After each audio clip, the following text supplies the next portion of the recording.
Good morning, everyone, in person and online. We're going to go ahead and get started. Um, Good afternoon. Good morning to everyone here in New York. Good afternoon and good evening to those joining us via the web. My name is Lindsay Song, and I'm the Deputy Director of the Courtroom Advocates Project at Sanctuary for Families, a leading provider of legal and social services for victims of gender-based violence here in New York. And along with Annie Saifullah of CA Goldberg, I co-chair the New York Cyber Abuse Task Force, a coalition of legal and non-legal professionals, survivors, and other individuals committed to fighting technology-facilitated abuse in all its forms. And although we are based in New York, we also have organizations and advocates from beyond New York and all over the world. So I encourage anyone who's interested in joining to please do so. I'd like to begin by thanking our wonderful hosts, Latham and Watkins, for providing such a beautiful space for our incredible panel today, as well as very strong technical support for our international folks. It's a pleasure to welcome you all here today, both on-site and online. Thank you for participating with us as we delve into the critical issue of technology-facilitated intimate partner violence, global challenges, and solutions. As a result of the COVID-19 pandemic, we have seen a staggering increase in the rates of domestic violence, both in person and online. So today, we take a closer look at the many forms of technology-facilitated abuse, the impact of this form of abuse on survivors and their families, as well as global perspectives on challenges, tools, and solutions to this form of serious abuse. We are thrilled and grateful that the UN Commission on the Status of Women is addressing this issue with the theme of innovation and technology change in the digital age for achieving gender equality, and even more grateful for our esteemed panelists for joining this important discussion today. Now, I'm happy to turn the program over to Annie Saifullah of CA Goldberg to begin our discussion, who will be moderating our panel today. Annie is an associate of CA Goldberg, a woman-owned, women-led law firm in Brooklyn that specializes in representing survivors of violence, both online and off. Annie is the co-chair, along with me, of the New York Cyber Abuse Task Force, and she specializes in representing survivors of violence looking to recover money damages from abusers who harmed them or the organizations that aided or enabled the abuse that they suffered. Annie also represents survivors of intimate partner violence who are seeking orders of protection through New York family courts. Annie's background as a teacher and principal in New York City public schools positioned her to hit the ground running once she started practicing law, and her ability to deeply connect to her clients and fiercely advocate for them is the outcome of being a survivor of intimate partner violence and image-based sexual abuse. Relying upon her own experience and advocacy work, she authored the book Scarlet Hashtag, Transform Your Public Shame into Your Power, to help others who are working to overcome the same.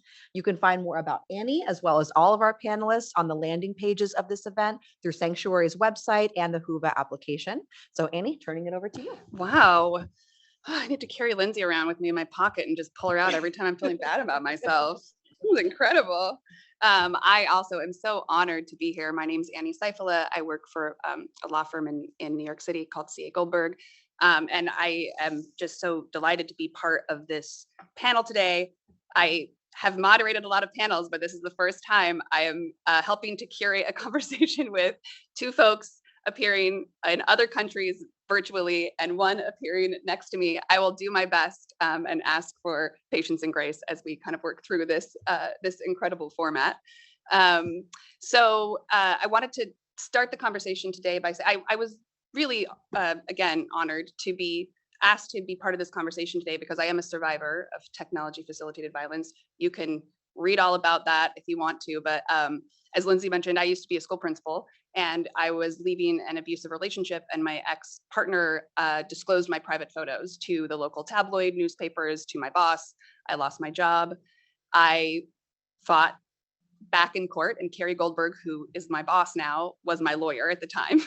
And I'm, really proud of the work that has happened in the advocacy community since the time when the horrible events happened to me.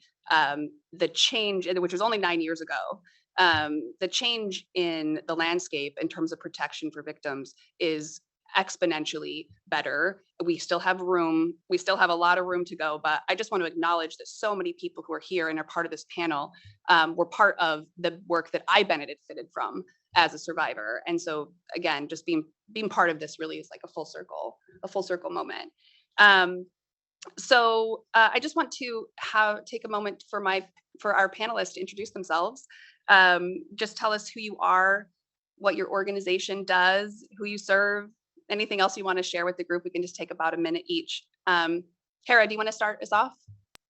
I would be delighted to. Hello, everybody. I'm Hera Hossain. I'm the founder and CEO of Chen, an organization I set up 10 years ago that uses technology and creates resources on the web to support survivors of gender-based violence, to support their healing, to help them identify what they're going through.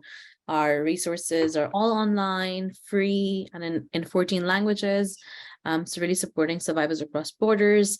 And I'm really passionate about tech abuse. It was something that I saw that not enough people were talking about it when I started the organization. And many people in many of the survivors that work at Chen as volunteers or staff have experiences of it. And yeah, I'm really passionate about trauma-informed design and how we can use design as a tool to create safer spaces and technologies. Thank you so much. Hansa, would you like to go next? Yes, thank you. Such a pleasure to be here with all of you. My name is Hansa Červenka, and I'm a senior associate at McAllister Olivarius. We're a transatlantic law firm, primarily representing people through civil courts and civil proceedings. I am licensed here in England and Wales. I'm also a California attorney, and a lot of the work that we do crosses the Atlantic Ocean. We often help people that whose perpetrator lives abroad and are having trouble navigating the various jurisdictions involved. The core of the firm really started with representing people who were discriminated against, primarily women who were discriminated against in the workplace and at universities. But we are continuously expanding and growing and looking at the inequalities problem through a wider lens. So we were one of the first ones in the UK to really go to courts and try to seek justice for a very courageous survivor of what was then known as revenge pornography. Of course, we now have a much better term for it. And we've been involved in the legislation being passed here and are active in trying to improve it. And so a lot of my work is spent on that. I'm also working on specializing our services to cater more directly to the queer community, to again make sure that we capture all strands of society and really look at a holistic solution to the problem. Thanks so much, Hansa. I should mention that Hansa's firm is sort of like our sibling law firm in the UK. We oftentimes are working together on cases, so we're really cut from the same cloth, doing the same work. And then, right. Yeah, and JC, would you like to take a moment to introduce yourself? Sure. Hello, everyone. I'm JC from Hong Kong. So I'm now working for a nonprofit, non-governmental organization called Association Concerning Sexual Violence Against Women, which is a long name. Yeah, the abbreviation is SVAW. So we are an organization that support victim survivors of sexual violence. And I think the reason that that we've been putting a lot of efforts in the past 4 to 5 years on the cyber digital abuse, cyber sexual violence is because we have been told by many victims a few years ago that they experience a lot of obstacles and difficulties in the judicial system, and they don't know how to find the resources, where to find the resources, and they don't know how to get the image removed from the internet. But luckily, our team were not defeated by these, difficulties, and we try to figure out the solutions to the community. And so we offer a wide range of support to victim survivors, ranging from legal consultation, takedown assistance, counseling, and also other kinds of advice to the victim survivors. And of course, we have a lot of programs that empower and help the victims, heal from the traumas they experienced in the abuse. And so, yeah, a brief background of myself and about my organization. Thank you so much. That's a lot that you offer in your organization. 3 all-stars here, as you can tell. I did want to make mention, I failed to do so at the beginning, that our panelist Nishma Jetwa of End Cyber Abuse was unable to make it today because of an emergency. So our thoughts are with her and hoping everything's okay. And also, Hansa brought up a good point that I wanted to say at the beginning, which is sort of the way we talk about and the language we use, sort of the common nomenclature around a lot of this. In the United States, advocates are moving away from the term revenge porn. We sometimes use it as a reference. So we'll say image-based sexual abuse, formerly known as revenge porn, because when we say image-based sexual abuse, people still don't really know what we're talking about. So that's sort of it's a mouthful, but that's sort of US-based advocates are starting to use that term. Also, image-based abuse is also a common term, because while in the US, I can speak to New York specifically, in order to be considered a victim of this type of crime, you have to specifically have had intimate parts showing on the image, right, that is disclosed. Whereas there are cultures and regions and countries and all sorts of places in the world where far less than intimate parts can be shown of a woman's body, and it can cause great harm and violence. So you'll hear us use these terms interchangeably, but they're sort of, it's a reflection of the variety of harm and the way we're trying to use our language so it's specific to the specific harm a person is experiencing because of the disclosure of their intimate images or private images. So anyway, I mean, just from the introductions alone, we can tell that technology facilitated abuse is wide ranging. It feels like it's just everywhere. I feel like there's a major news headline every single day about that really overlaps with the work we're doing. And sometimes it feels like we're finally starting to get mainstream attention that advocates have been clamoring for a long time.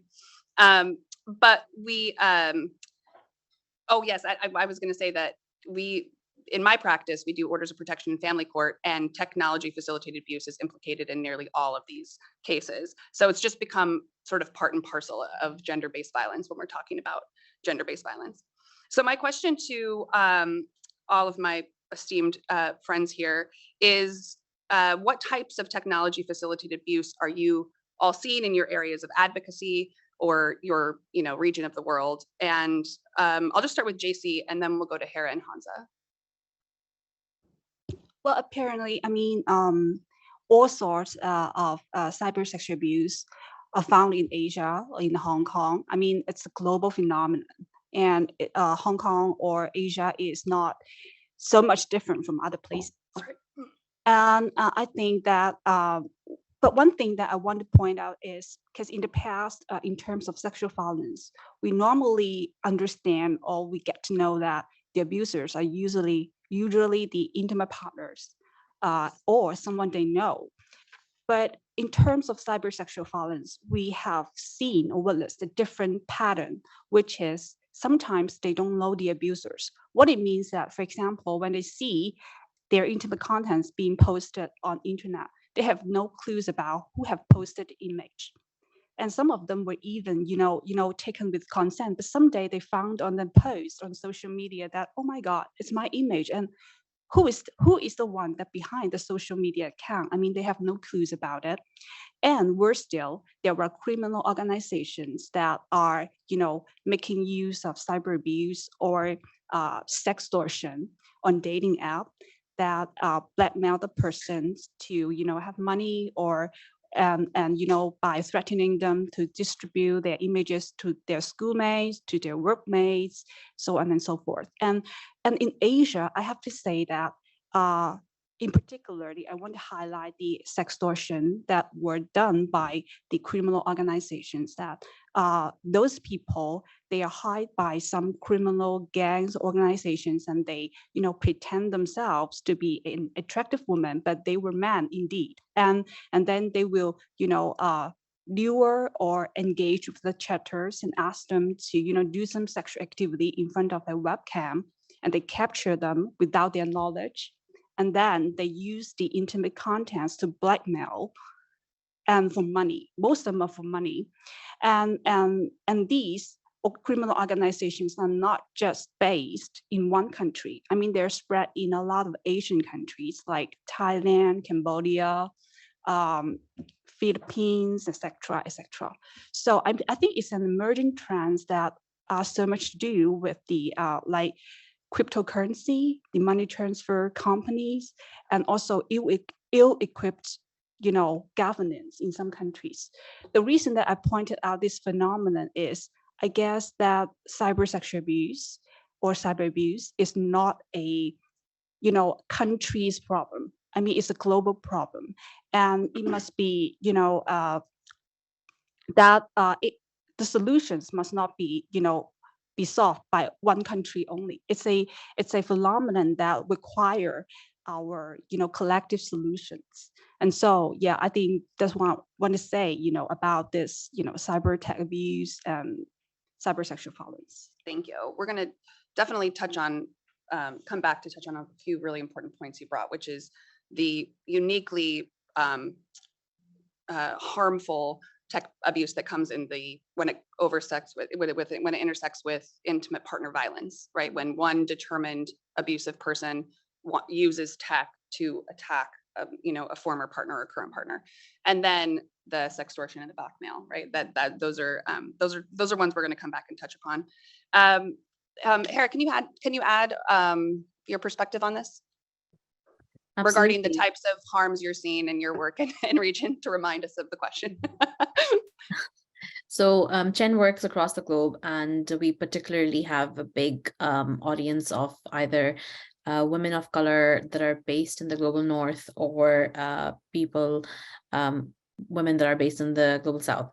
So in terms of the type of abuse we see the most, it would be sort of online harassment, online stalking, and then then it goes on to having image-based abuse, which I think is overtaking the stalkerware, because stalkerware I think has more barriers for stalkerware to happen. You either need a physical device, or you need to have some sophisticated malware to work on that, though there are cheap options available. Not that I'm encouraging anyone to do that. I'm just saying that it's like it's just not as hard as people think it is. But with image-based abuse, it's interesting because I think it's getting more and more, it's an easier thing for abusers to do. So yeah, definitely seeing a lot of that. I think irrespective of all of these forms, there are some specific ones that happen in the sort of South Asia, for example. We have a lot more sort of very traditional calling related abuse. So that's like giving lots of missed calls, blocking someone's number by not allowing anyone else to call them, because by continuously calling them. And if someone finds a new number, gets a number, then hopping onto that as well. So it's really sort of rendering someone's device, harassing people's family members. So that's quite common as well. And I think this is something that we see across the world, but abuse, like tech abuse, is never really restricted to one platform. It's almost always cross-platform. There was a research done in South India which found that 31% of young girls said that when they dealt with abuse and harassment on one platform, it almost always jumped to another one. So I think that number probably is still underestimation, because people are so used to think like it's not always easy to connect that it's the same harasser across different platforms, because they'll set up dummy accounts. Yes, thank you for that perspective. Tech abuse is extremely wide ranging. We're seeing the same things here that Hera is describing. And Hansa, do you want to add your perspective to this on what what kind of tech abuse you're seeing and dealing with in your area of advocacy? Yeah, I would say primarily deal with some form of image-based abuse. The sort of stalkerware type of abuse we hear of occasionally, but the majority of the cases that come through our doors are either image-based abuse or online harassment. I think again, the variety of ways in which perpetrators find to abuse their victims through technology is astonishing. And we've had cases where it's an audio recording rather than an image, yes, which sort of brings up a whole different raft of possible issues. And actually, some, if not all, of the legislation that was put up to counter image-based sexual abuse is actually useless against audio recordings, because there's no image. although still, of course, a recording can be just as identifying Mhm. as an image or as a video. Absolutely, we see cases where multiple platforms are involved. It's an interesting dichotomy in terms of to what degree sort of traditional websites, be it social media platforms or pornographic websites, are used compared to just messaging apps. Mhm. And of course, the way how Facebook and Meta has organized its business, it's all ultimately coming all under one gigantic roof. But again, people come to us because their intimate images were stolen, because their intimate images were perhaps not stolen because they initially sent them consensually to the recipient, but then were re-uploaded without consent on a pornographic website, perhaps with all of their personal information. So there's doxing involved. But we often also just have threats to do this to perpetrate this type of abuse, or just private messages that it's not actually uploaded for the whole world to see, but it's only shared to the victim's friends and family, or perhaps their employer, or perhaps monetized because it's put behind a paywall on Patreon or on OnlyFans. So those tend to be the majority of the cases that come through our doors. Yeah. Hearing all three of you speak about it, obviously and as JC said, it's a global problem. The things that are happening all over the world, we're seeing here in the United States and in New York as well. And it brings to mind sort of a phrase that Lindsay and I often tell people when we're talking, especially when we're training judges and law enforcement, which is that you don't have to be, a tech expert to understand tech abuse. And you don't have to be a tech expert to be a tech abuser. Oftentimes there's this idea that, the person behind it is sort of omniscient and has access to all my devices and can get around every measure. It's actually, a huge amount of this type of tech abuse happens because people really quickly make a free online impersonating account on multiple platforms, as Harris said, and can create a tremendous amount of harm to an individual person. Without having really any tech skills at all, except knowing how to make a username and password and upload a photo, right? And so I think that's a really important part of it, is that all of this is about looking at it through an abuse lens, and the abuse is about the power and control. It's not about technological expertise. And I'm giving that to all of you. We want to share that always with advocates as well, because it's sort of something you can point out when you're advocating for laws, or in front of, in courtrooms or wherever you do your advocacy work, to simply just educate that this is actually not a very complex tech issue. This is really about abuse. And it's like the abuse we've always seen, but just a new weapon that's been added to it to amplify harm. So we've discussed, obviously, some of the problems we're seeing. I want to talk about remedies. And, in the US, every state is different, let alone every country or region of the world. There's different ways that we're tackling this. So I'm really curious to learn from all of you what remedies are available to someone who's targeted by gender-based violence in the form of technology-facilitated abuse. And I think it's Hansa's turn to start first. Would you like to take a stab at that, Hansa? Yes, absolutely. So in my world, the solutions are kind of split in two parts. One is criminal and the other is civil. Those are sort of the two big branches of the law that come here. Family perhaps being a third. If there's a domestic relationship, there is a separate book of laws there. Ideally, really, the criminal route should be the answer. And I say that because the police have the best tools to come to find the evidence, to get to the bottom of what's happening, who's doing this, when did it happen, gather the evidence. They've got investigatory powers that lawyers or just general members of the public simply don't have. The problem with the criminal route, of course, is that there are big structural and general societal obstacles to using the police. There have been studies made that online abuse is severely underreported to the police, oftentimes because it arises in a circumstance of shaming, of embarrassment, and of course, abuse in just about any of its form is often perpetrated through isolating the victim from their support networks. And so victims and survivors often feel that they don't know who to turn to, so they don't turn to anybody and just try to ignore it or deal with the problem themselves. All sorts of other coping mechanisms kick in.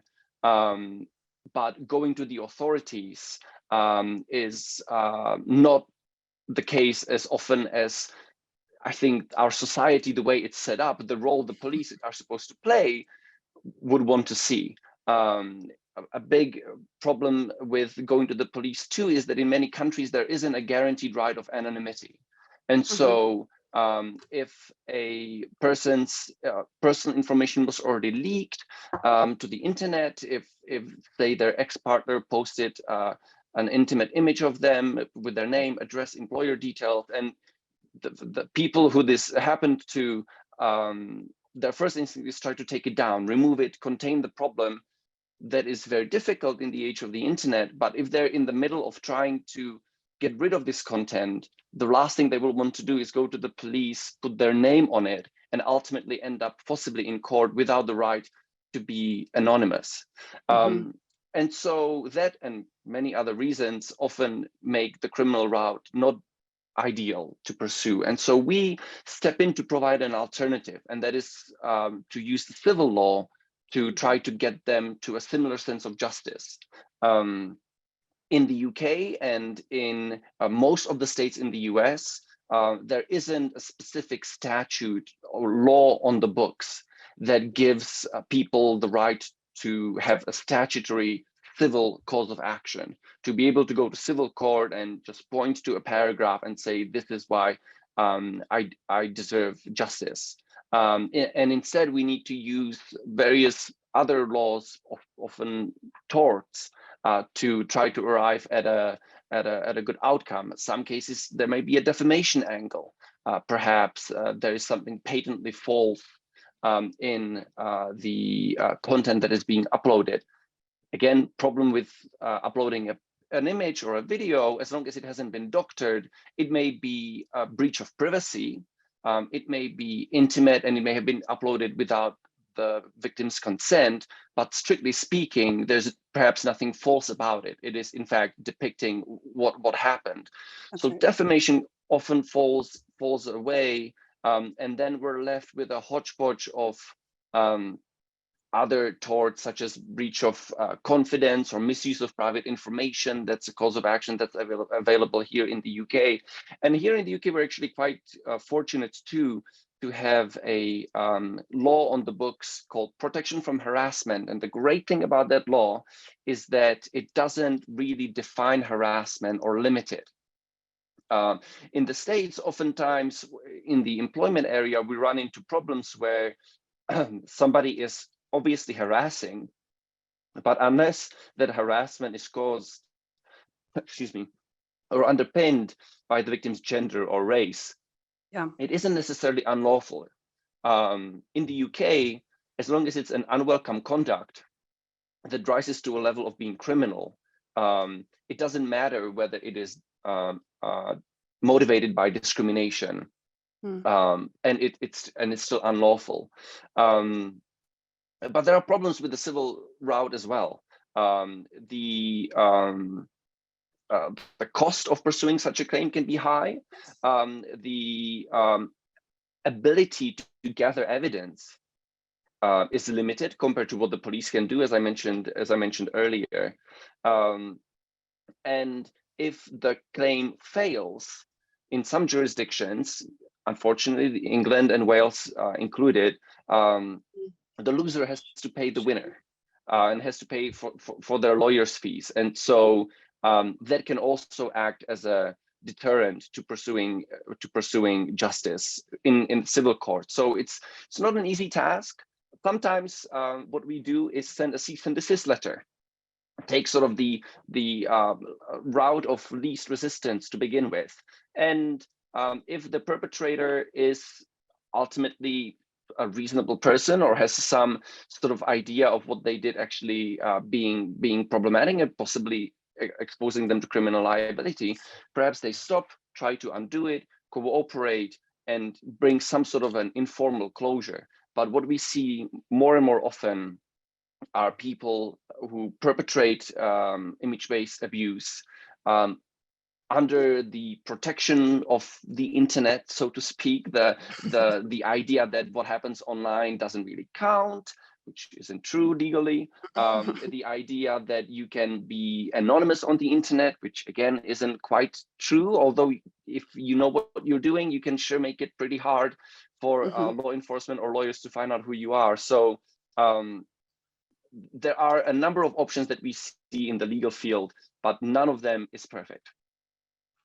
Thank you. That was very, very informative. And I appreciate there was a question in the chat about the difference between the US and UK systems. And so I think you actually really answered that nicely. I want to move to JC, and then Hera, if you have anything to add about or add on to what Hansa said about remedies for victims of this type of harm. Sure. Yeah, I think Hansa has already mentioned a lot of points and pinpoint very important issues that we have observed in the both criminal and also civil remedies. And just a few points to add. So for the criminal parts, in Hong Kong, there were laws there that are specifically targeting the behaviors of image-based sexual abuse. But for the wider form of cyber abuse, it's not yet there. I mean, most are only targeting the image-based abuse. I think the problem that we observe. Well, I totally agree with Hansa that it's definitely not ideal, and there are still a lot of things that we need to work on. And one thing that we have observed is, I know that in many Asian countries, I guess since 2019, that many countries have already been, legislating, and also, passing bills regarding image-based sexual abuse. But the problem is, our minds have not been catching up. I mean that even though the laws are there, but if our sensitivity or our awareness are not high enough, then it will make the enforcement not effective. What I'm saying is, for example, in Hong Kong, that we have observed that the police officers or the law enforcement authorities are, not taking the issue seriously. The outcome is, even though the victim survivors go to the police station, it's likely that they would get rejected by saying that, oh, this is your personal issue. I mean, oh, okay, just one photo, then maybe you ask the platform to get it deleted, then maybe it will be solved, etc., etc. So they are not aware that this is a big issue. I mean, this problem has caused a lot of traumas from the victim survivors, but they don't feel it. I mean, so, and that's why it makes the law enforcement so ineffective. I mean, in Hong Kong, for example, since the law came into effect in October 2021, in the past year, in the first half year after the law came into effect, there were around like 500 cases that got reported to the police station. But at the end, there were less than 10 were convicted. Yep. The conviction rate is so low that we were very surprised. What it means is there were so many problems there. And even though they report a case, it doesn't mean that the police will press charge. And there are many reasons, of course. And one of them is they take the issue lightly, or they just do it as a format. Okay, there's a law and I take the statement, but it doesn't mean that I will follow up seriously. So I get this the problem. And as for the civil remedies, what I see is, I think the tech abuse is very complex that well, the situation in Hong Kong is more or less similar to Hansa, what Hansa has said.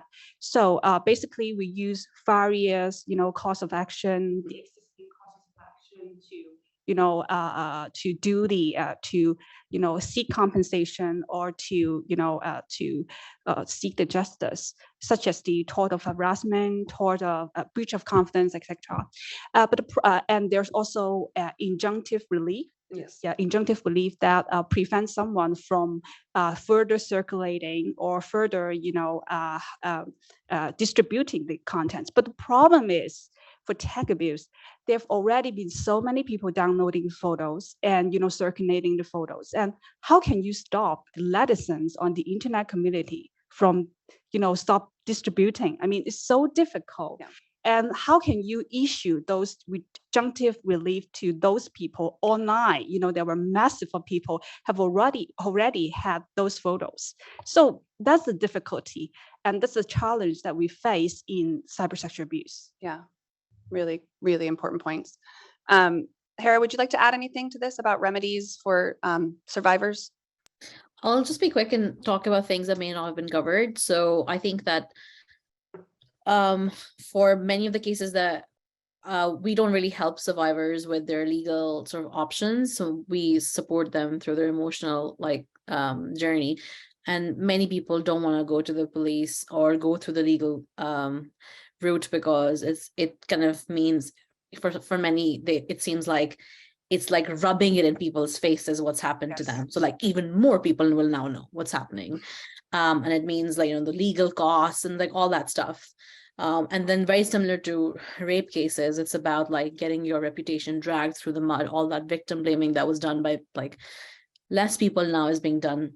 But for others, they have no choice but to go through that because what's happened to them has affected their jobs, has like, Annie shared really brave story about her story, and that, people are put in positions where they have to do it. So they do it. And it can still be really, really torturous. And the thing that I think is interesting and important to remember is that the internet has no borders and our laws are based on borders. Yep. So oftentimes that's where the legal remedies available really decrease, because if your perpetrator is based in another jurisdiction, it's just like near impossible to get anything done. And you can't really blame the law enforcement for it. You can't blame courts for it. Our just legal systems have evolved in such a way that they don't recognize this jurisdictional action, though they do recognize it more and more for financial crime. Yeah. I think that I wonder why. yeah, exactly. So it's like we're managing that okay, though there's a lot that can be done there too. If only women's welfare was as important. But I do think that in those cases, what we see is people, survivors taking things into their own hands. So whether it's messaging someone's employer, being like, your employee has done this to me, and then like sort of taking that over, messaging people's family members. Obviously, this can open you up to a different kind of legal action as well, because then you can be accused of harassment and stalking. So you get that repeat stuff. But I think that it's really important to recognize really how like all of this is so tough, and like really hats off and solidarity with all the survivors of tech abuse who are put in positions where they need to weigh the options for them, and where none of the options are good. That's right. That's a perfect point to end that segment on, but we're going to segue into the, oh, sorry. Thank you so much. That's such an excellent point. And just before we leave this topic, we did have a question from the chat specifically about if people if they are interested in going to the police and they are interested in pursuing a criminal option, do the panelists have any recommendations on what can victims do to help maximize the chance of a conviction? I think all of us have opinions on that for sure. So I would love to hear if anybody has any suggestions, just to answer that from the chat. I'm happy to pick that up. My advice to clients who are in this situation is to usually try to do as much of the work for the police as possible. Come exactly organized, have all of your documents in a binder or on a USB stick, and everything numbered, dated, be specific, people, dates, to the degree that you can. Now, I think that's a really unfair thing to ask somebody in that position to do, right?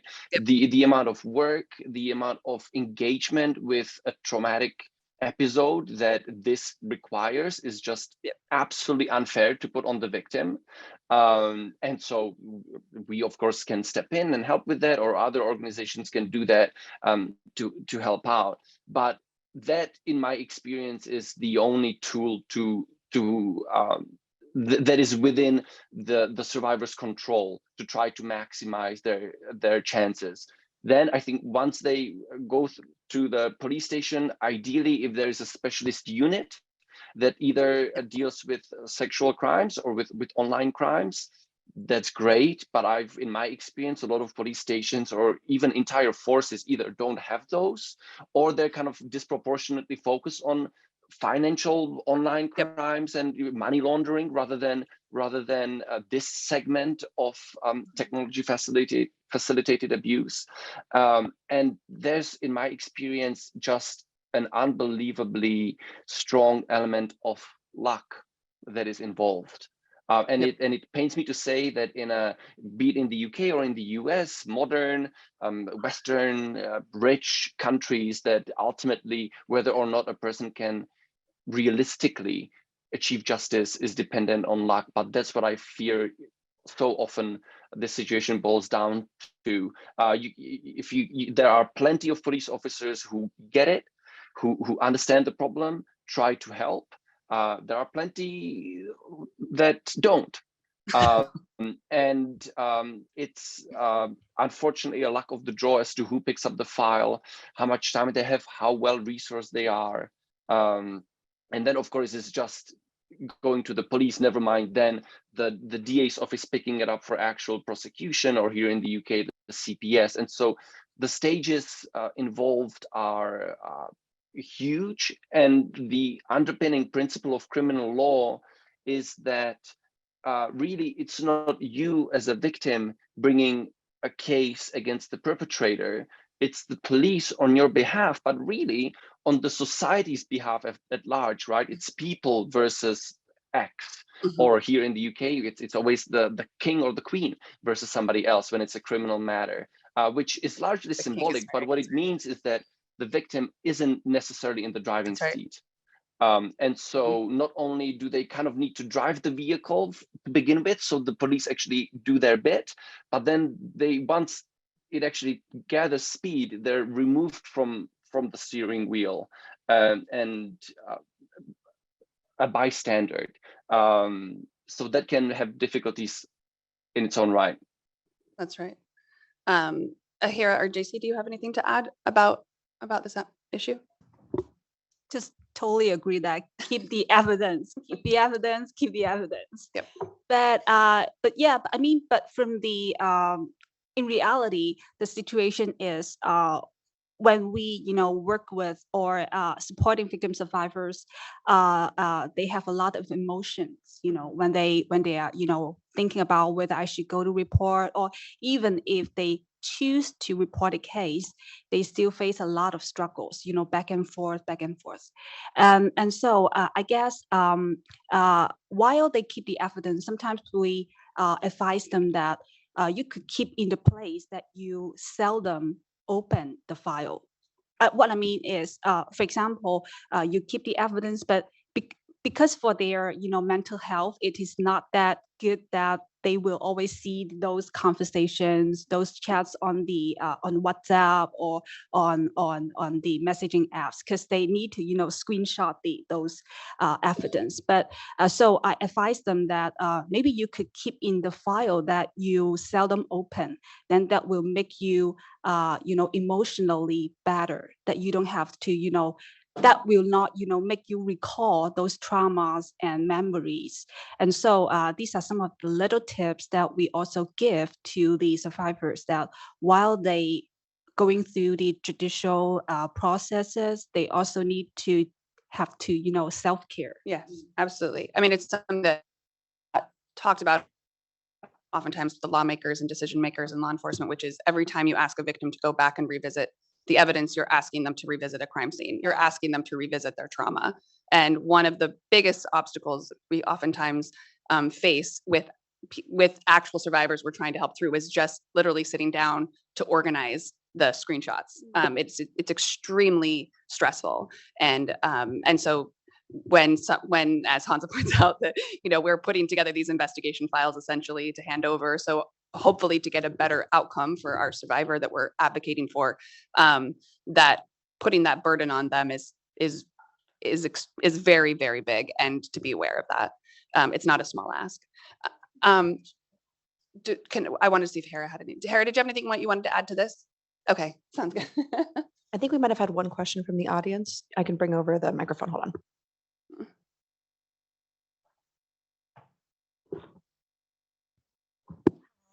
I wasn't sure if we were allowed to ask questions from the audience, but people are asking on the chat, so I wanted to. So one thing I wanted to mention that wasn't being mentioned was also, like, there was that case that was very famous in Colorado where a young woman did all of these things that people are suggesting that they did and brought her photos to the police, and the police passed it around among themselves and were forwarding it within them, and she was killed by the person who had been perpetrating this harassment abuse. So I just wanted to throw that out as a reason why Yes. a lot of women don't feel safe going to the police, and that's just not something in their control. But my question that I've had about image-based abuse and getting it removed from the internet that I hope that you guys can shed some light on is that whenever like Disney releases a movie or like any kind of copyrighted film is being released, that gets taken down so quickly. You can't find it on Instagram. You can't find clips anywhere. You can't even take a screenshot of something on Amazon and it'll just be black, right? So what is it mechanistically that makes it so much more difficult to remove non-consensual intimate images or image-based abuse like this? Is it just a lack of will, or is there something fundamental or mechanistic about why it's so much easier to take down proprietary information for these big companies, but not when someone is committing something that is a crime in 48 states? Was my question. Lana, thank you so much for that question, because it's a perfect segue into what we're going to discuss next. And so I don't want to not answer your question, but I think we're going to get there. And I can also tell you, as a legal advocate in this arena, long before we started getting actual laws passed to criminalize or occasionally create causes of action for image-based sex abuse, copyright was our only option. DMCA in the United States, it's a DMCA, so it's a copyright takedown. So if the victim had taken the photo themselves, a copyright demand will make it taken down. But that only applies if the victim owns the copyright. If the picture was taken by someone else, they don't have the copyright to that photo. So that's just some background on where we where we cut. But I do want to come around to this because I think it gets to the underlying issue. JC said something earlier that I wrote down because I thought it was so important, which is laws can change, but our minds have not caught up. And I think this is really talking about the mindset around what we protect and where government resources are going in terms of protecting people. And I think it's pretty clear that when it comes to the resources of wealthy men, right? Those resources, all of the resources in the universe suddenly come together to protect property and wealth. And that the same is not necessarily happening, right, for victims of gender-based violence, and especially with tech abuse. So let's talk about obstacles and challenges that are getting in the way. And this, we've talked a lot about legal challenges, but also there's cultural challenges and mindset challenges that are getting in the way. And Hera, maybe would you like to start this one off? Yes, and I think I'm going to start with the picking up from what JC said about our mindsets. Also, there's a question that an online audience member asked around, narratives around this, and I think that this is really where our biggest battle is getting our collective culture, not the people in this room, everybody. We're preaching to the choir. Yeah, to get them to understand how victim blaming is just or over the years with because of the fact that misogyny is centuries old problem, oftentimes what's happened is that we develop these like these kind of like really strong responses, because men are seen as something that cannot be controlled.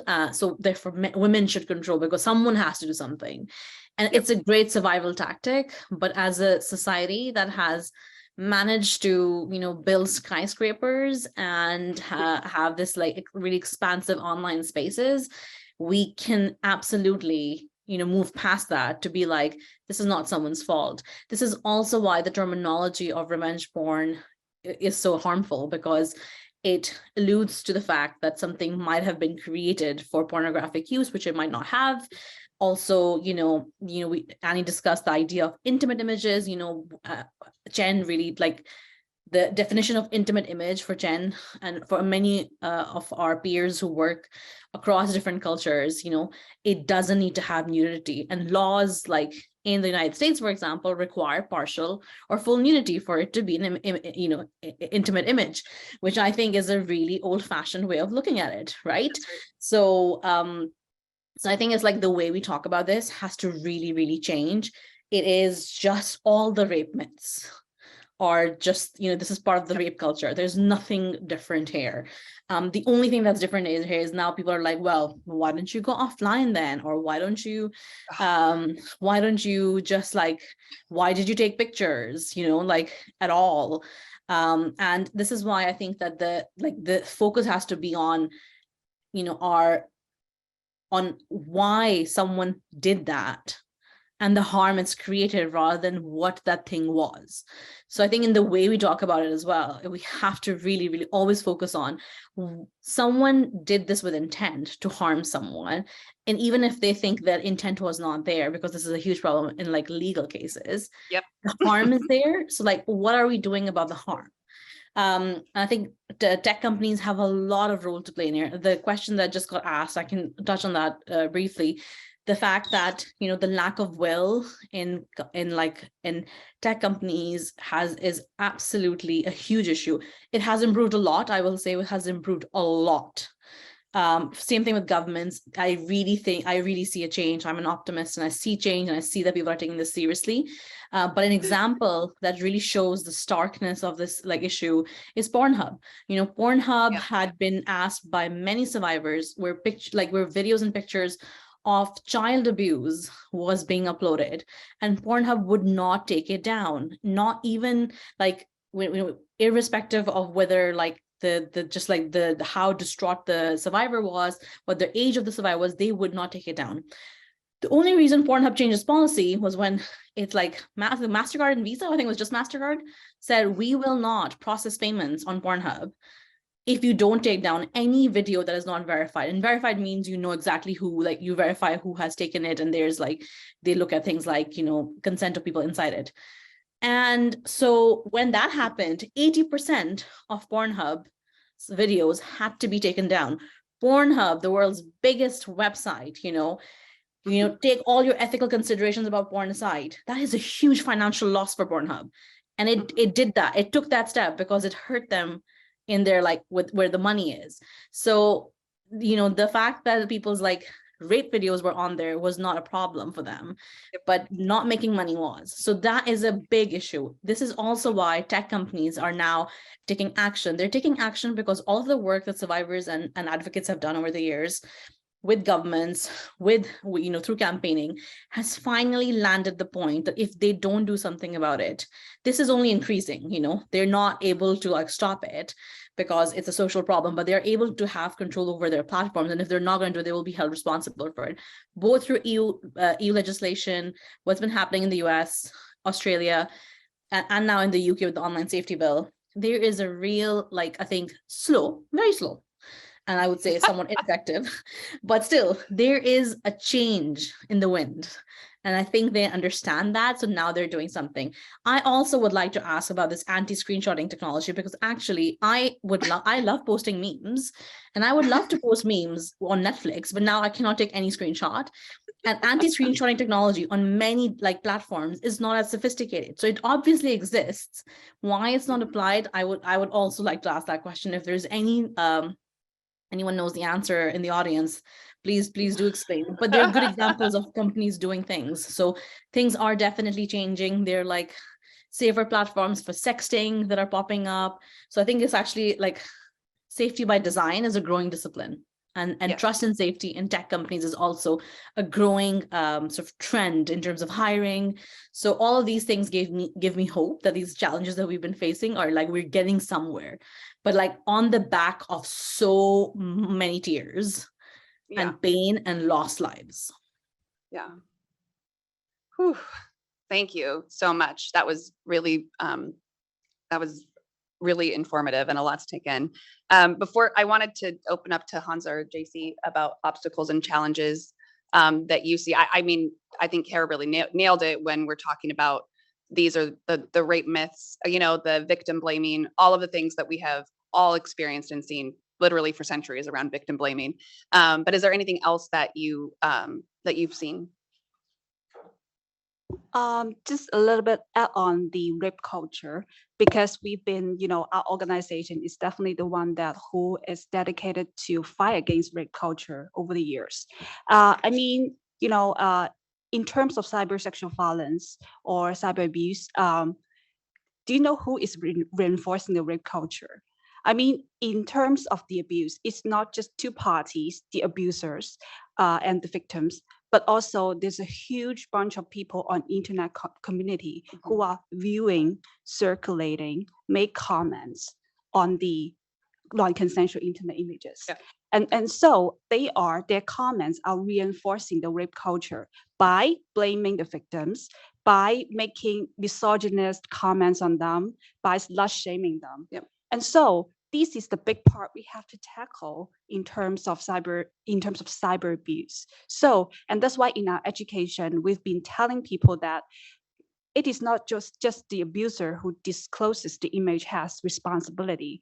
Those who view the image, who circulate the image on the internet, they are also participating in the abuse. And we have to address their roles and responsibilities.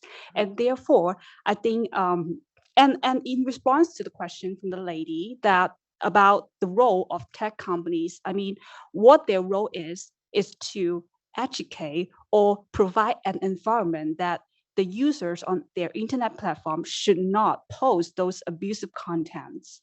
Okay, so what they have to do is they need to set the guidelines, the rules, the policies that does not allow abusive contents to appear on their platform. And I agree with Hera that we are moving on and we are looking forward to the good changes, but it's not enough. I mean, just like what that is, in our takedown assistance service, most of the contents were found on pornography websites, and there are so many non-consensual contents out there and available. They are normalizing, non-consensual contents and the concept of violation of consent. And so we have to change this part by, changing the mindset, changing the culture of these tech companies. Yeah. Hans, anything to add before we move on? Yeah, thank you, everybody. Those are all fantastic points.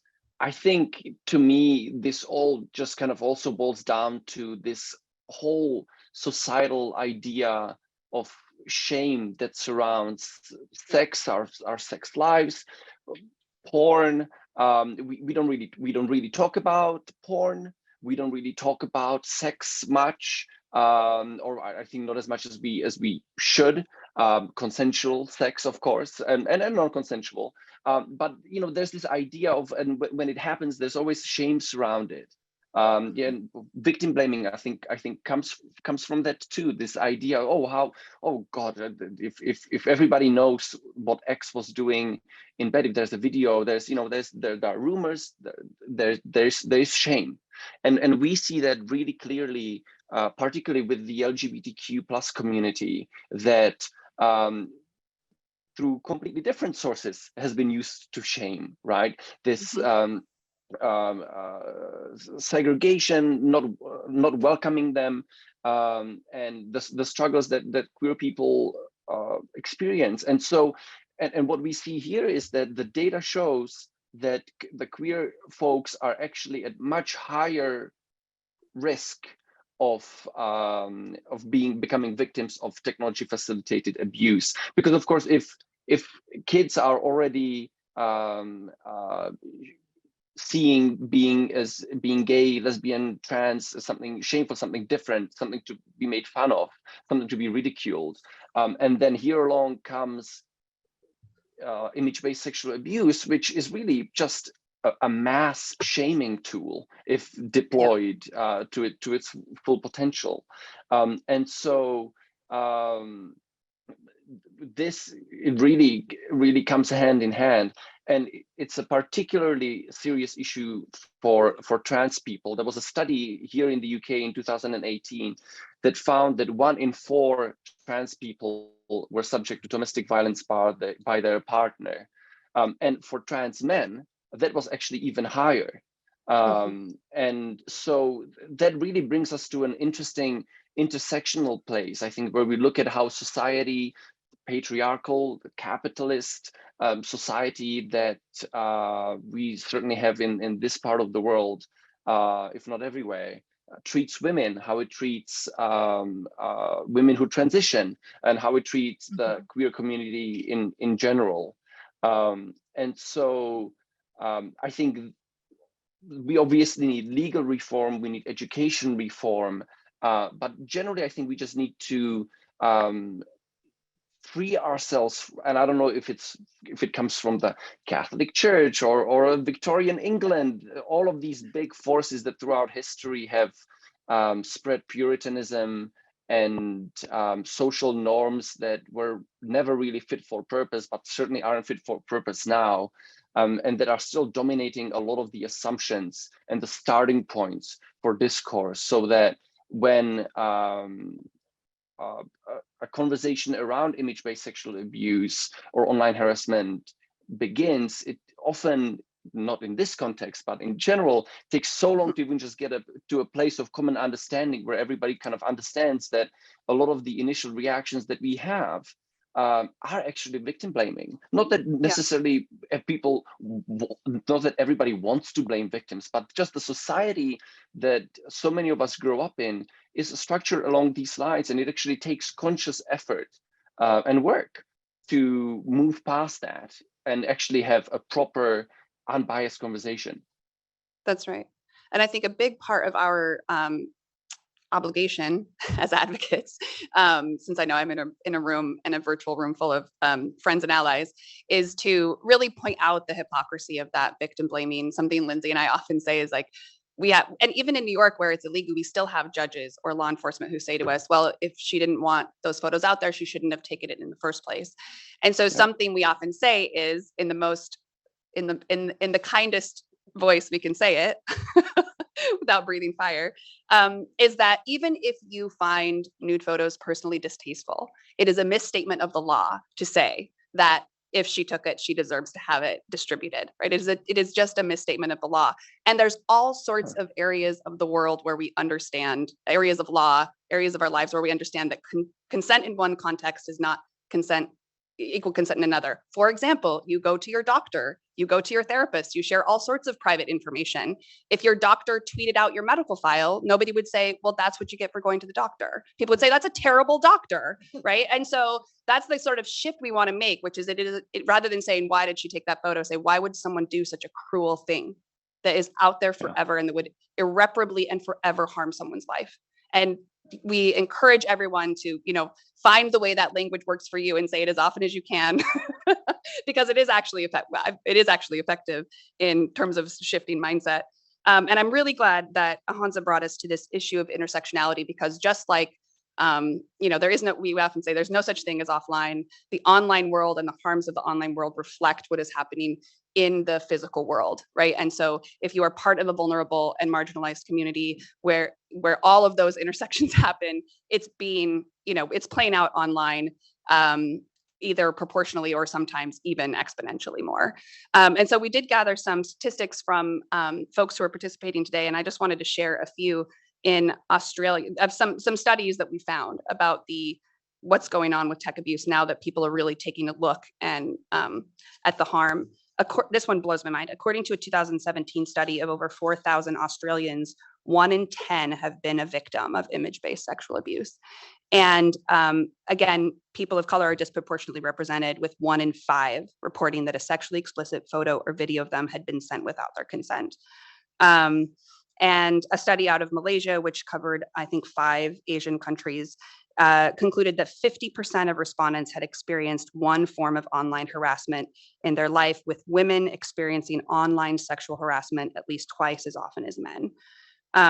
In South Korea, since the law against unlawful surveillance of intimate images was passed in 2008, the number of these cases has increased 11-fold. And that constituted 20% of sex crime prosecutions in South Korea. And out of Singapore, technology played a role in 1 in 5 of sexual assault cases reported. That was from a study in 2017. And in the UK, over 1/3 of women have experienced online abuse.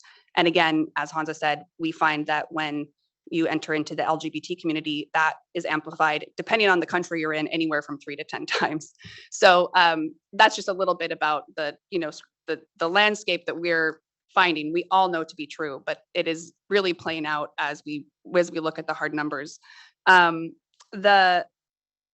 wanted to switch though. We all know I really love the hopeful and optimistic spirit of today's conversation, because we have seen improvements. And even though it feels dire and we're on this uphill battle against some of the most powerful companies in the world that don't seem to be extremely committed to change, I want to talk about the resources that you all provide for survivors through your organizations. So JC, maybe you could go first and talk about resources you're providing to survivors. And then Hera, I'd love to give a shout out to Orbitz after that as well. Okay. As for the resources, we mainly provide we in year, I think 2021, we created an online platform in Hong Kong that provide a comprehensive set of resources for victim survivors and their supporters, such as family and friends, teaching them or providing information about how you could support victim survivors. And at the same time, we provide a lot of tips and recommendations to the victim survivors. For example, how they could respond to the abuse when they unluckily encounter them at the first hand. For example, because from their it is actually a very new experience for them. Like, they literally don't know what to do when it happens. In particular, when they face extortion or threats. That's right. They are usually very panicked and don't know what to do, and Google the information, like what I should do if I encounter this and that. And we were told that this is what they do when this is the situations that they are facing when they encounter image-based sexual abuse. And we provide tips like, for example, if someone threaten you and threat you to maybe meet up and see him or to have some sexual activity, don't succumb to the demands or the requests raised by them. Stay calm and also keep all the evidence in case that you need to go to the police station later. Of course, we know that not at this moment, but it is for your good that you keep all the conversations and chats when they happen. And at the same time, we also give them tips like, if you found your image being uploaded on the website, where you should go and what are the takedown channels that you could resort to, and therefore we provide this kind of comprehensive resources and also make it visible online by just type in some keywords so they could easily find them by searching on Google and search engines. Yeah. Thank you so much. Hera, would you like to talk a little bit about resources available? Absolutely. So Chen is, focused around supporting survivors' healings. We have lots of resources. We have guides that help survivors identify what kind of abuse they're experiencing, how to collect evidence for, whatever reason they need it for. through to courses that are all about healing from that trauma. And actually, we have a course that's launching in the next few months, which is all around image-based abuse. It'll be free, and we have resources in many languages. We also have a one-to-one chat that survivors can use if they're taking our courses to reflect on it, and that's available in 5 languages. And then for our work on sort of shifting the industry standards and shifting the way we talk about tech abuse, we've produced a report called Orbits, which launched last year. It's a pretty extensive report, and it takes a design lens to how technology facilitated violence can be sort of tackled through survivor-centered interventions. So that's looking at policy, product design in tech, and also research, like how can we do trauma-informed research around this as well.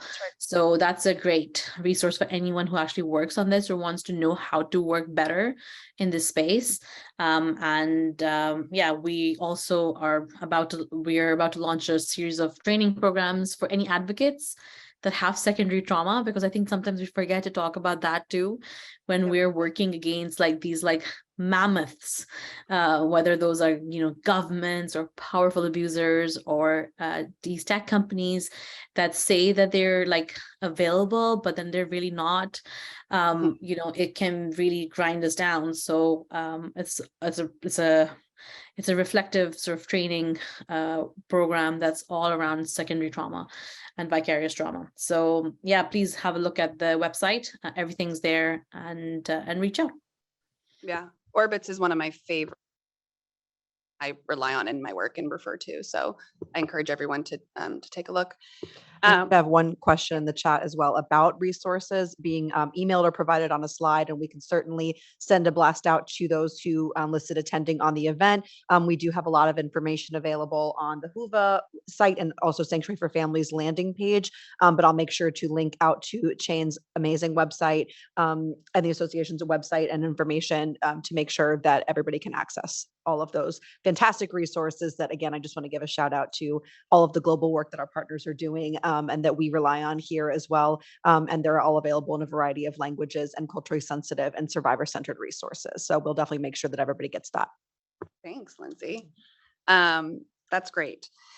So we're sort of winding down, and we want to leave a little time for questions at the end if that's possible. So I just wanted to say it's wonderful to be together and to talk about all of this. But as I said earlier, we're sort of preaching to the choir, right? So when I leave these types of conferences and groups, I'm very energized and hopeful that the smartest people I know are working on all of this.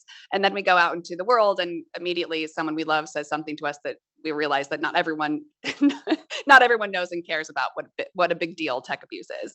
And so I really want to end by talking to the three of you about where do you feel like the collective action as we leave here today really needs to be focused? What levers can we pull to make the most impact on either preventing future tech abuse or supporting survivors right now, so that everybody sort of maybe has like a little nugget of wisdom from each of you about like where to go next and where it's best to work smarter, not harder.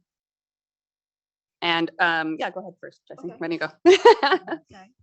Well, I guess I'm grateful that there were two very important stakeholders that we are here today. Like, I'm from the NGO part and you're from the legal professionals, and it's very important that for professionals of different sectors are coming together and think about solution.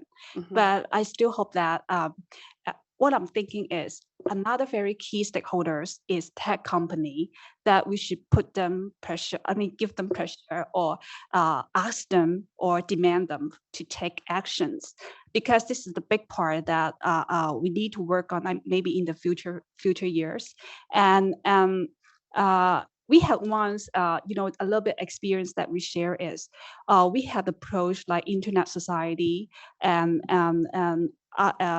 experts on setting internet guidelines, community standards. Yeah.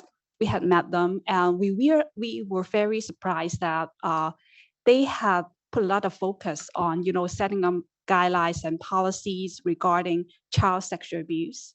And it's a hot issue. I mean, there's no question that we have to tackle the CSAM, the child sexual abuse issue.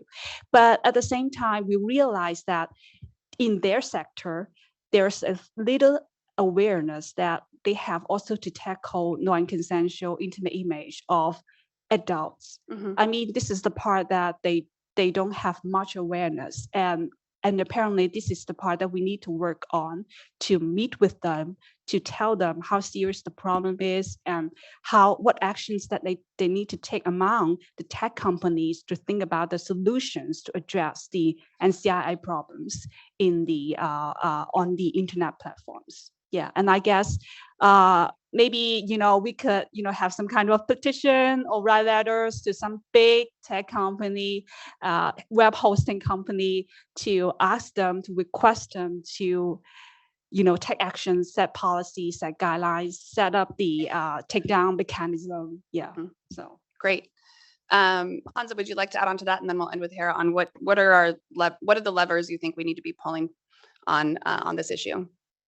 Sure. I have three. I think first, tech companies need to provide an easier way to get evidence of what people are posting, where they are posting it from, so that victims can take charge and have an easier path towards justice. To illustrate, if you send an email, within the email comes the IP address of the computer it was sent from, and an email was created in an age where actually everybody kind of gets to know where that email went before it reached them. With WhatsApp, Messenger, Signal, Telegram, that's no longer applicable. They have the information, but the end user doesn't, and that makes it really hard to build a case. Criminal, civil, or just advocacy, doesn't matter. We need to have a better way to collect evidence of what's happening. The second lever, I think we need to get much better at using tech at helping survivors. If there's AI that can instantly make me look 20 years younger or 50 years older, there sure enough should be AI that manages to find where a leaked photo of me is stored. It seems that the internet has a daunting scale. It's a huge, crazy, decentralized, sometimes fabulous, sometimes really toxic place. And it's beyond a single human or even a collection of humans' capacity to try to understand it or fully scan it. But that's where AI comes in. And I think it's really important that tech companies focus not just on ways how AI can help them make more money, but on ways how AI can actually make our lives easier. And one of those things, I really hope that victims of image-based sexual abuse are not going to have to send takedown notices. There has to be a way to use technology to do it. It has to be a click of a button, and we need it now. And my third lever is for international framework. We need to find, regulation is a scary word for many, and it's important to discuss, but whatever form of control or management of what content ends up online, we end up settling on, it needs to be international. Both JC and Hera talked about the international aspect of the internet and the local aspect of our laws. There's so much in between. Our laws, our courts can be very powerful if they can find you. If they can't find you, or if you're far away, they are useless. And that made perfect sense in 16th, 17th, 18th, 19th, 20th century. But now where we live globally, it's preposterous, I think, that we still haven't upgraded the way how we see justice and how it's achieved to a more international focus. So those three would be my levers to pull. Thank you, Hansa. Very good. And Hera, last but not least, can you where do you want to put your energy, or where do you suggest others do? I'll be quick. I think all the levers in the world. I feel like we need action on all fronts. All the above. everything. I mean, more than just the above, because we need pop culture to be really responsible, right? We need education in schools to teach children and young people how to behave with each other, what consent in a digital space looks like. We need like our courts to be better. We need our employers to be better. We need laws to be better, police to be better. We need employers and educational institutions to be better, tech companies, both at the design stage, at the reporting stage. We need cross-jurisdictional, focus on this, all of this stuff, everything. We need everything. Yes, we need everything. And if I can speak a little bit from our experience in New York, as we always say, think globally, act locally. I do think that you can't underestimate the value of having a local grassroots effort that knows your local decision makers, that knows the culture of the local law enforcement, that has those, connections. I think the reason why the New York Cyber Abuse Task Force has become a real force, it's literally, our meetings are like 15 to 20 people a month, and there's like really 5 or 6 of us who are doing most of the heavy lifting. It's a scrappy, small organization, but we've learned that we've been able to make change locally that then we can replicate other places. And so I know sometimes it can get really overwhelming to think about everything on a global scale. And I encourage all the folks here who work on global initiatives to keep doing that beautiful work. I don't want to make it seem like one is better than the other, but also don't underestimate the power of really working wherever you call home to really find out where the change can be made. And a very small, determined, scrappy group of advocates can make a really big change. So I just want to thank our panelists. We have about 6 minutes. Is there Q&A we can get to? I think we answered most of the questions in the chat. If anybody wants to add to, there are 2 questions that kind of were answered somewhat, but what would you say is the role of tech platforms? Should there be more regulations? And then also flowing from Hera's great example, are fines and financial liabilities the surest way to platform accountability? And then kind of a separate but very important question, how do we center survivors in platform regulations and create communities of care? If any of the panelists would like to answer any of that, I know we answered a good bit of it, but any additions?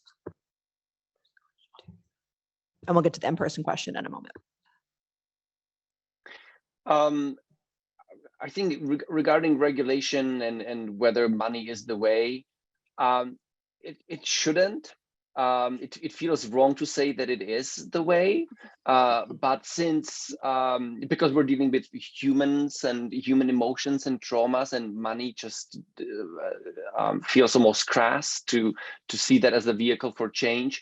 But tech companies exist to make money. You may not pay for your Facebook account, but you better believe Facebook found a way to make money off of you.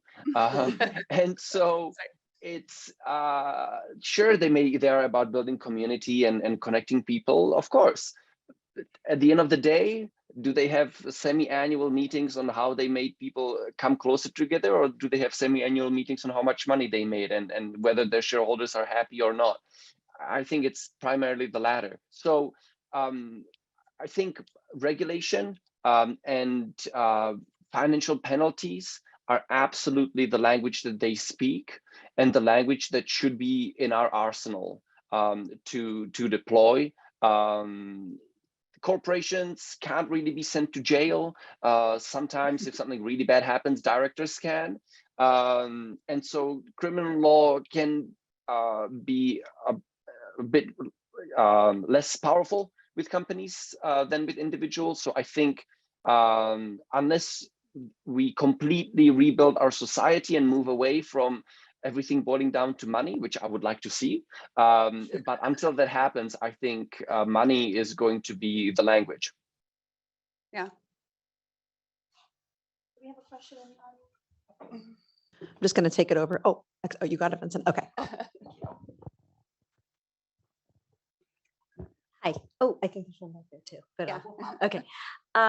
So I'm just, as a parent of 3 kids in higher education who were brought up in this age of middle schoolers, essentially starting with their iPhones.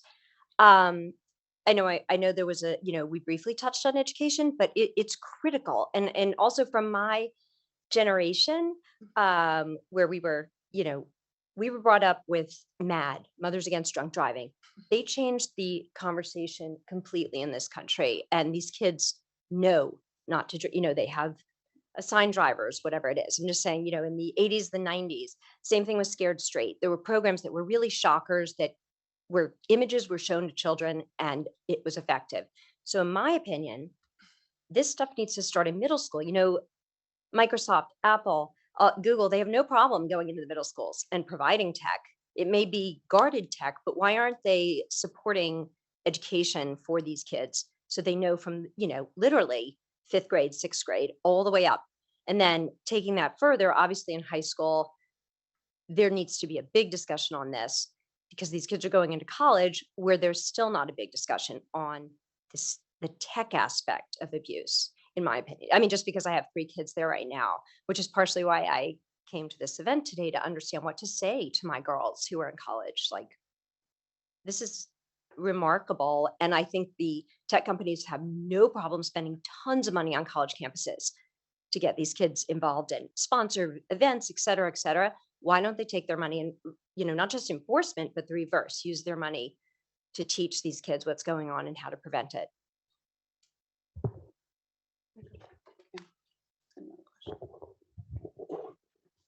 Thank you for that.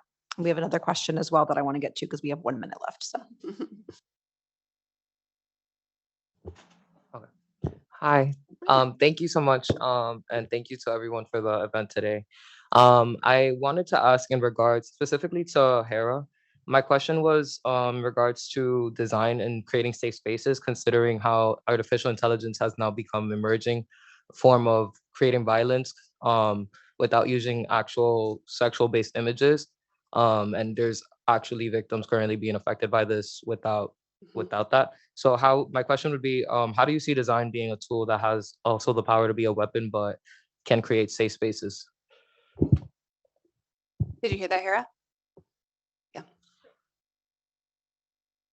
Yeah, The question was directed to you. Yeah, sorry. I thought you wanted to do the first question first. Yeah, great question. I think that design is as a tool that has been used to create harmony and welfare, but also harm. So really it's about having an intentional approach to creating, and also that approach of creating technology needs to be continuous.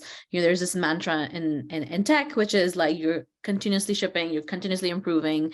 I worked my entire life in the tech space, so that just hasn't been applied to safety and it needs to be. And that the static nature of survivor consultations needs to finish.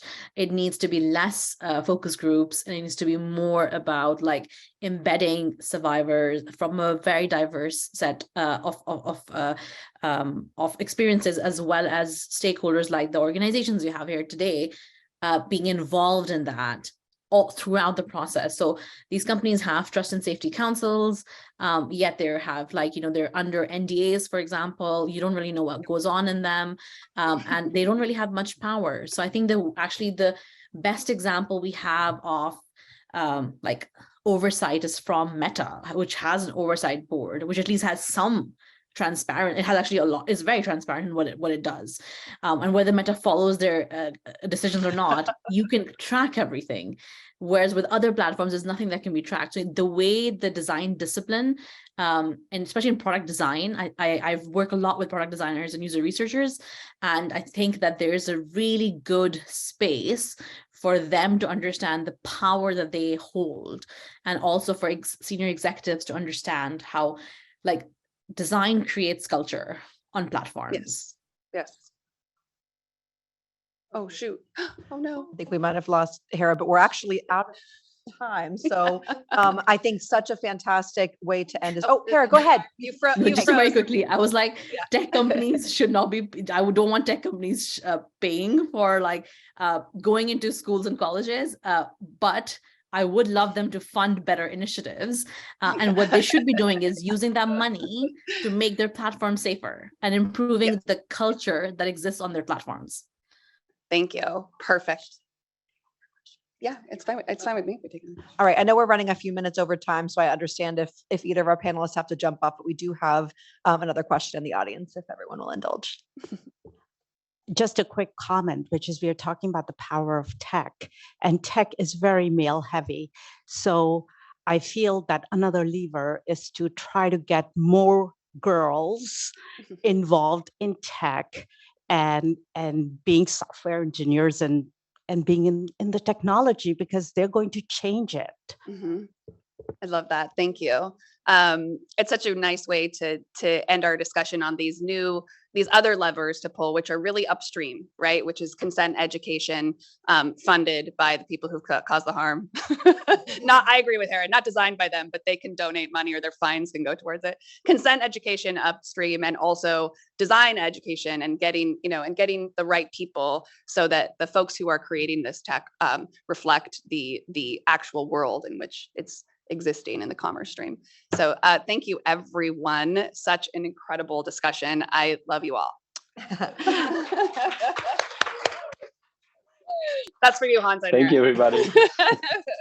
And as one last plug, for anyone that is interested online, in person, New York, other states, globally, please feel free to join our task force group and list. We are happy to add anyone who would like. I did add in my email into the chat and to the answers several times, but I believe you can also contact us via the Sanctuary website or the Whova app.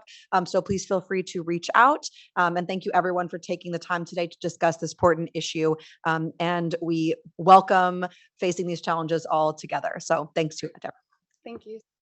Yay. Thank you, everybody.